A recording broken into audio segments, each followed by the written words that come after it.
Hello every one, പുതിയൊരു വീഡിയോയിലേക്ക് എല്ലാവർക്കും സ്വാഗതം. ഇന്ന് നമുക്കൊരു മിൽക്ക് പുഡിംഗ് ഉണ്ടാക്കി നോക്കിയാലോ. ഇത് ഉണ്ടാക്കാനായിട്ട് വളരെ എളുപ്പമാണ്. മാത്രമല്ല നമുക്ക് പാലും പഞ്ചസാരയും പിന്നെ ഒരു 2 മുട്ട ഉണ്ടെന്നുണ്ടെങ്കിൽ സിമ്പിളായിട്ട് തന്നെ ഈ പുഡിംഗ് ഒന്ന് തയ്യാറാക്കി എടുക്കാനായിട്ട് പറ്റും. ഈ മിൽക്ക് പുഡിംഗ് തന്നെ പലരും പല രീതിയിൽ ചെയ്യുന്നത് കണ്ടിട്ടുണ്ട്. അത് ഒരുപാട് വട്ടം ട്രൈ ചെയ്ത് നോക്കിയിട്ട് ഏറ്റവും പെർഫെക്റ്റ് ആയിട്ടുള്ള റെസിപ്പിയാണ് ഞാൻ നിങ്ങളുമായിട്ട് ഷെയർ ചെയ്യുന്നത്. അപ്പോൾ നമുക്ക് ഈസി ആയിട്ടുള്ള മിൽക്ക് പുഡിംഗ് തയ്യാറാക്കിയെടുക്കാം. നമുക്ക് ആദ്യം തന്നെ കുറച്ച് പഞ്ചസാര ഒന്ന് കാരമലൈസ് ചെയ്തെടുക്കണം. ഞാനിവിടെ ഒരു 3 ടേബിൾ സ്പൂൺ പഞ്ചസാര എടുക്കുന്നുണ്ട്. അതിലേക്ക് ഒരു 2 ടേബിൾ സ്പൂൺ വെള്ളം കൂടെ ചേർത്തിട്ട് ചെറു തീയിൽ വെച്ചിട്ട് ഒരല്പം നേരം ഒരു 2-3 മിനിറ്റിനുള്ളിൽ തന്നെ പഞ്ചസാര നന്നായിട്ട് ഉരുകി വരാൻ തുടങ്ങും. എന്നിട്ടൊരു ലൈറ്റ് ബ്രൗൺ ഷെയ്ഡ് ആകുന്നത് വരെ നമുക്കൊന്ന് കാരമലൈസ് ചെയ്തെടുക്കാം.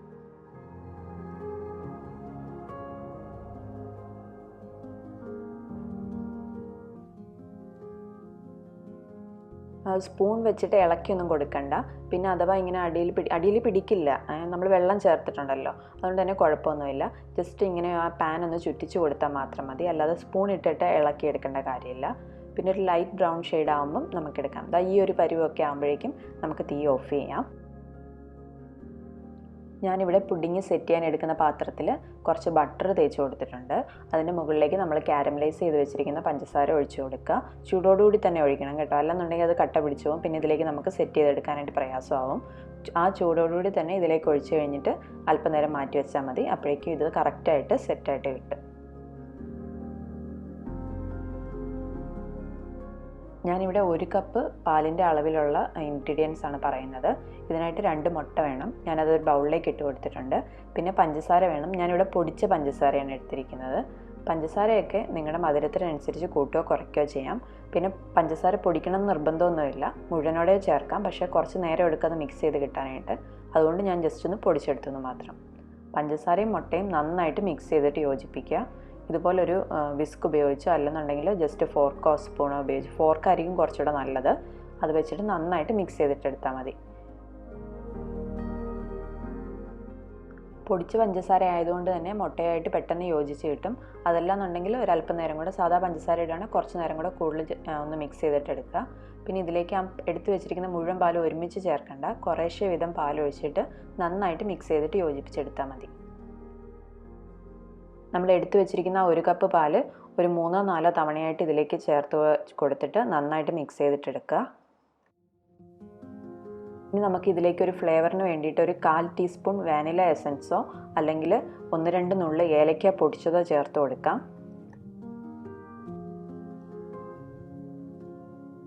അപ്പോൾ നമ്മുടെ പുഡിംഗ് തയ്യാറാക്കാനുള്ള മിക്സ് ഇവിടെ റെഡി ആയിട്ടുണ്ട്.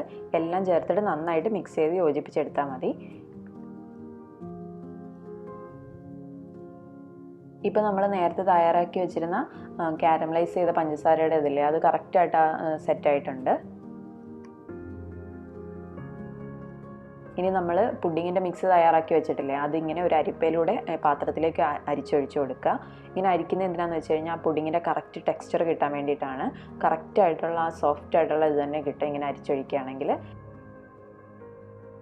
ഇനി ഇതൊരു അടപ്പ് കൊണ്ട് മൂടിയോ അല്ലെങ്കിൽ അലുമിനിയം ഫോയിൽ വെച്ചിട്ട് കവർ ചെയ്തിട്ടോ നമുക്ക് ആവിയിൽ വേവിച്ചാണ് എടുക്കേണ്ടത്. എൻ്റെ കയ്യിൽ ഈ പാത്രത്തിന് പറ്റിയ അടപ്പില്ലാത്തതുകൊണ്ട് ഞാനിവിടെ ഒരു അലുമിനിയം ഫോയിൽ വെച്ചിട്ടാണ് കവർ ചെയ്യുന്നത്. ഇനി അലുമിനിയം ഫോയിൽ വെച്ച് കവർ ചെയ്യുമ്പം ഇതിൻ്റെ മുകളിൽ ജസ്റ്റ് ഒരു ഹോൾ ഇട്ട് കൊടുക്കാനായിട്ട് മറക്കരുത്. ഞാൻ പുഡിങ്ങിൻ്റെ മിക്സൊക്കെ റെഡിയാക്കുന്നതിന് മുമ്പ് തന്നെ അപ്പച്ചമ്പിൽ വെള്ളം വെച്ചിട്ടുണ്ടായിരുന്നു. ഇപ്പോൾ വെള്ളം നന്നായിട്ട് തിളച്ചു. ഇനി തീ ഏറ്റവും ലോ ഫ്ലെയിമിലേക്ക് വെക്കുക. എന്നിട്ട് നമ്മൾ പുഡിങ് ഇതിലേക്ക് വെച്ച് കൊടുത്തിട്ട് നമുക്കിത് വേവിച്ചെടുക്കാം. ആവിയിൽ ഒരു 10 മിനിറ്റ് ഒന്ന് വെന്താൽ മതി. ലോ ഫ്ലെയിമിൽ വെക്കണം. 10 മിനിറ്റ് കഴിയുമ്പോൾ ഒന്ന് തുറന്ന് നോക്കുക. വേവ് കുറവാന്ന് തോന്നുകയാണെങ്കിൽ ഒരു 1-2 മിനിറ്റും കൂടെ എക്സ്ട്രാ വെച്ച് കൊടുക്കാം. 10 മിനിറ്റ് കൊണ്ട് തന്നെ വെന്ത് കിട്ടും.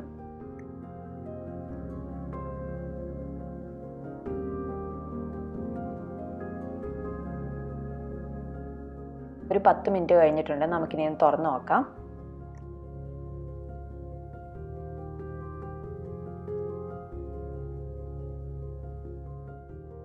ഒന്ന് തുറന്ന് നോക്കിയിട്ട് ഒരു ടൂത്ത് പിക്കോ അല്ലെങ്കിൽ ഇതുപോലെ സ്ക്യൂറോ കൊണ്ടിട്ട് ഒന്ന് ജസ്റ്റ് ഒന്ന് കുത്തി നോക്കുക. കറക്റ്റായിട്ട് വിട്ട് വരുന്നുണ്ടെന്നുണ്ടെങ്കിൽ, അതായത് പറ്റി പിടിച്ചൊന്നും ഇരിപ്പില്ല എന്നുണ്ടെങ്കിൽ കറക്റ്റ് പാകമായിരിക്കും. അഥവാ ഈ 10 മിനിറ്റ് കൊണ്ടായിട്ടില്ലെങ്കിൽ ഒരു 2-3 മിനിറ്റും കൂടെ അടച്ചു വെച്ച് തന്നെ വേവിച്ചാൽ മതി. കറക്റ്റായിട്ട് വെന്ത് കിട്ടും. നല്ല ചൂടാണ്. നമുക്കിത് അടുപ്പത്തുനിന്ന് മാറ്റി വെക്കാം. അത് കഴിഞ്ഞൊന്ന് ചൂടൊന്ന് ആറിയതിന് ശേഷം നമുക്കിത് എടുക്കാം. ഇപ്പോൾ ചൂടൊക്കെ കുറച്ചൊന്ന് പോയിട്ടുണ്ട്, മുഴുവനായിട്ടും തണുത്തിട്ടില്ല, എന്നാലും ചൂടൊന്ന് ജസ്റ്റ് ഒന്ന് പോയിട്ടുണ്ട്.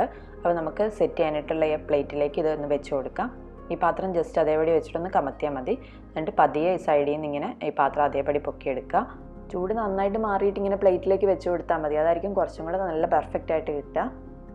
കട്ട് ചെയ്യുമ്പോൾ തന്നെ നമുക്കറിയാൻ പറ്റും നല്ല സോഫ്റ്റാണ്, നല്ല ടേസ്റ്റുമാണ് ഇത് കഴിക്കാനായിട്ട്.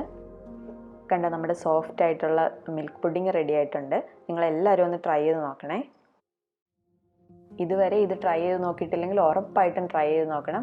വീട്ടിൽ പാലും പഞ്ചസാരയും മുട്ടയും ഉണ്ടെന്നുണ്ടെങ്കിൽ ഒട്ടും വൈകാതെ തന്നെ അങ്ങ് ഉണ്ടാക്കി നോക്കിക്കോ. എളുപ്പമാണ് ഉണ്ടാക്കാനായിട്ടും, നല്ല കിടിലൻ ടേസ്റ്റുമാണ്. എന്നിട്ട് ഉണ്ടാക്കി നോക്കിയിട്ട് നിങ്ങളുടെ അഭിപ്രായങ്ങൾ പറയാനായിട്ട് മറക്കരുത്. വേറൊരു വീഡിയോയുമായി വീണ്ടും കാണാം. അതുവരേക്കും ബൈ ബൈ.